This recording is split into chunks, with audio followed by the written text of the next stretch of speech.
Ratu Hijau merupakan puteri sulung kepada Sultan Mansur Shah yang memerintah Kerajaan Melayu Islam Patani. Patani suatu masa dahulu dikenali sebagai Langka Suka. Malah kebanyakan pakar sejarah dan ahli akademik mengakui bahawa Langka Suka dan Patani merupakan tanah jajahan yang sama. Setelah kemangkatan Sultan Mansur, Sultan Bahadur diangkat sebagai pengganti baginda. Tempoh 20 tahun Sultan Bahadur memerintah kerajaan Patani penuh dengan ketidakstabilan dan kekacauan politik. Ramai yang tidak berpuas hati dengan pelantikan baginda sebagai ketua pemerintah. Perebutan kuasa dan pengkhianatan melibatkan kerabat diraja bersama pembesar-pembesar yang tidak sukakan baginda bernatijahkan kepada komplot untuk membunuh Sultan Bahadur. Akhirnya, pada tahun 1584 Masihi, Sultan Bahadur mangkat dibunuh hasil daripada pengkhianatan dan komplot yang dilakukan. Kemangkatan Sultan Bahadur memerlukan kepada pengganti. Ini kerana keadaan kerajaan yang kucar-kacir akan memudahkan pihak musuh, terutamanya daripada Siam dan Eropah, untuk menyusup masuk serta menakluk negara. Namun demikian, Sultan Bahadur tidak meninggalkan waris putera lelaki. Manakala kebanyakan daripada kerabat lelaki yang layak telah mati dibunuh akibat daripada krisis dan perebutan kuasa yang berlaku. Untuk itu, Raja Hijau atau Ratu Hijau dilantik sebagai pemerintah kerajaan Patani. Ini kerana Ratu Hijau merupakan adik kepada Sultan Bahadur dan puteri sulung kepada Sultan Mansur Shah. Pada awal pemerintahan Ratu Hijau, masih ramai pembesar yang gilakan kuasa, tidak berpuas hati dengan pelantikan baginda. Ini kerana ianya telah melanggar tradisi pemerintahan yang dikatakan hanya orang lelaki yang layak untuk menjadi raja atau pemerintah. Disebabkan isu ini, sekali lagi berlaku pengkhianatan dan pemberontakan di dalam istana.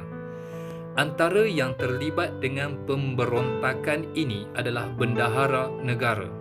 Disebabkan rasa tidak puas hati yang meluap-luap, bendahara bersama 5,000 orang pengikut dan askar telah menyerang istana tempat Ratu Hijau bersemayam. Ketika masuk ke dalam istana, bendahara sangat terkejut kerana Ratu Hijau tetap diam di atas tempat bersemayam tanpa sedikit pun rasa gentar. Melihatkan karisma yang dimiliki oleh Ratu Hijau, bendahara membatalkan hajatnya untuk membunuh baginda. Sebaliknya, memberikan sokongan penuh kepada pemerintahan Ratu Hijau. Antara perkara pertama yang dilakukan oleh Ratu Hijau sewaktu memegang tampuk pemerintahan adalah menyelesaikan konflik dalaman negara dengan segera. Baginda menggunakan kebijaksanaan dan ketegasan dalam menyelesaikan isu pengkhianatan yang boleh berulang dan meletus pada bila-bila masa.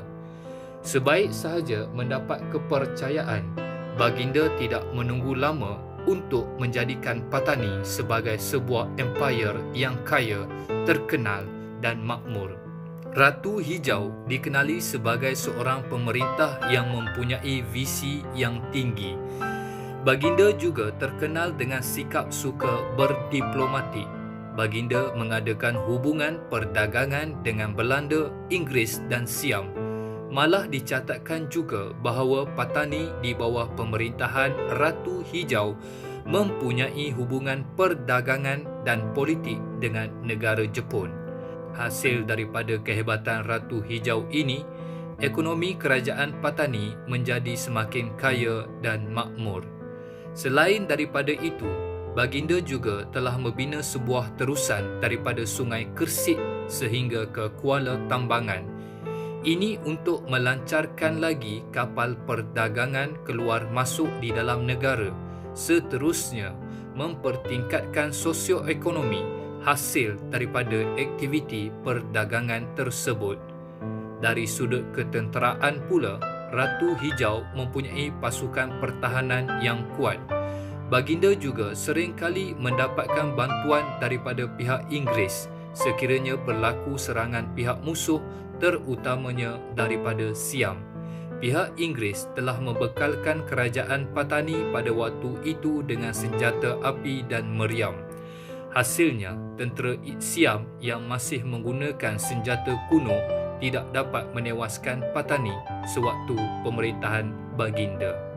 Untuk memastikan kapal-kapal besar mudah berlabuh di Patani, Ratu Hijau telah meminta nasihat dan bantuan daripada Belanda untuk membina sebuah pelabuhan bertaraf dunia. Hasil daripada kewujudan pelabuhan tersebut, Patani menjadi pesat dan terkenal di serata dunia. Ramai pedagang-pedagang Eropah dan kuasa besar dunia lain datang untuk berdagang di Patani. Setelah memerintah kerajaan Patani selama 32 tahun dalam keadaan aman dan makmur, Ratu Hijau akhirnya mangkat pada usia 63 tahun. Kemangkatan Baginda digantikan dengan adindanya, iaitu Ratu Biru.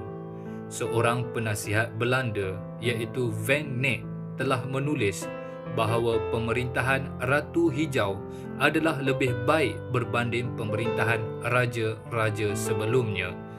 Dan ini terbukti hasil daripada kecekapan dan kebijaksanaannya dalam memerintah. Apa pendapat anda? Sila berikan komen di bawah. Kita jumpa lagi pada episod yang akan datang. Jangan lupa like dan subscribe. Sekian, terima kasih.